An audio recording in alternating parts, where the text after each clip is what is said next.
tarde, aqui professor Frank, professor de Geografia. O motivo do vídeo é porque durante a nossa explicação em sala, nós não chegamos até o petróleo. E quando eu elaborei a questão, eu pensei que nós chegaríamos até o petróleo na explicação. E aí nós não chegamos no petróleo. Na aula nós só explicamos até o carvão mineral.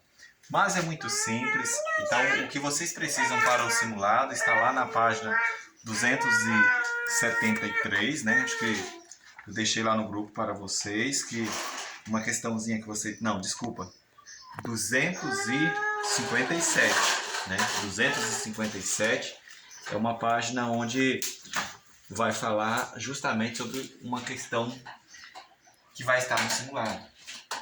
E aí eu preciso que vocês entendam primeiro esta lógica de formação do petróleo.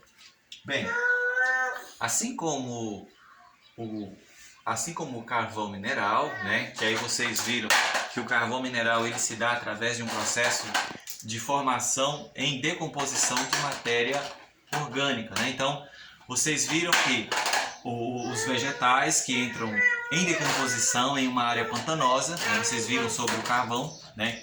Que o carvão ele é exclusivamente formado a partir do processo de decomposição de matéria vegetal. E aí vocês até aprenderam as fases, né? Tufa,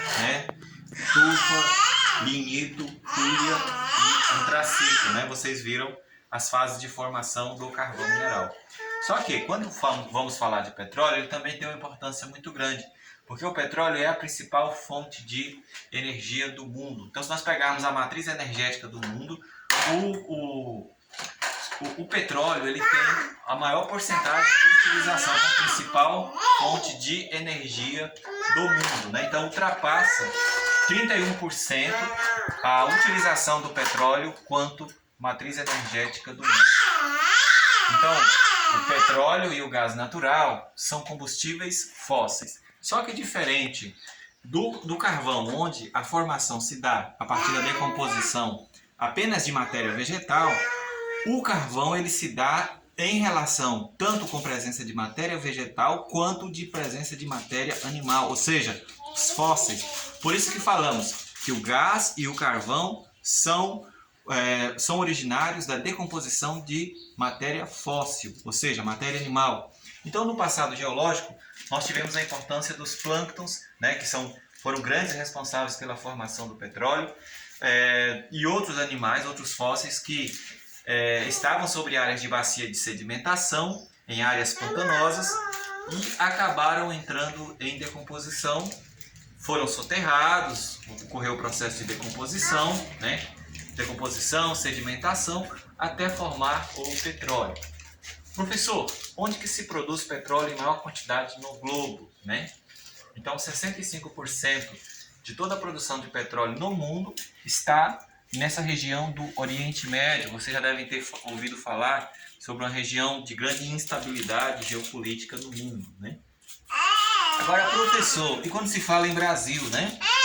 No Brasil, a produção de petróleo concentra-se principalmente no litoral do Nordeste e no litoral do Sudeste, né? Então, essas são as áreas onde se concentram a maior produção de petróleo do Brasil.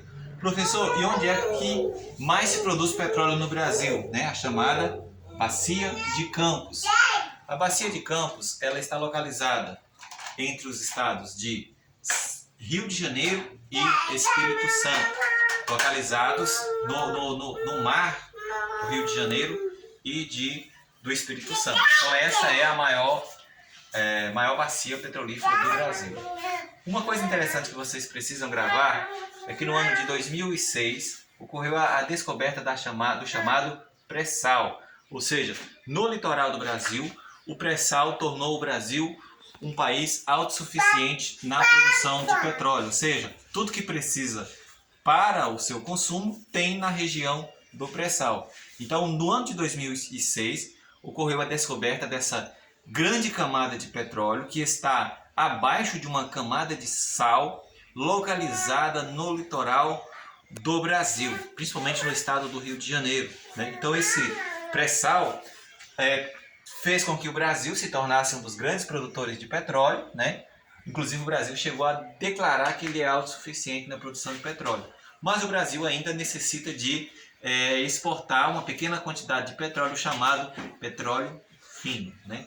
Mas aí peço que vocês gravem na mente de vocês, quando estiverem estudando, a importância do pré-sal, porque ele torna o Brasil autossuficiente. E o pré-sal é uma camada de petróleo localizada em uma área de bacia de sedimentação, abaixo de uma camada de sal localizada no litoral do Brasil. Aqui nós temos, para finalizar nossa explicação, um gráfico, né, que traz a matriz energética do Brasil. Então 36% é o petróleo, então o petróleo é a fonte de energia mais significativa para a nossa matriz energética. 36% petróleo, logo em seguida vem a biomassa, né, como mencionei a vocês em sala de aula, a biomassa é a cana de açúcar, né, as fontes que geram bagaço, né, a biomassa, a hidráulica, né, a hidrelétrica, ela gera 12% da nossa energia do Brasil, a lenha produz 8%, o carvão mineral apenas 5% da nossa matriz energética e 1,4% é a energia nuclear. Então peço que vocês gravem duas informações na aula de vocês. O carvão mineral, né, as fases de formação do carvão, né, tufa, lignito, hulha e antraceto. E gravem a questão do petróleo no Brasil. Onde que se produz? Bacia de Campos. O que tornou o Brasil autossuficiente? O pré-sal. Valeu, forte abraço.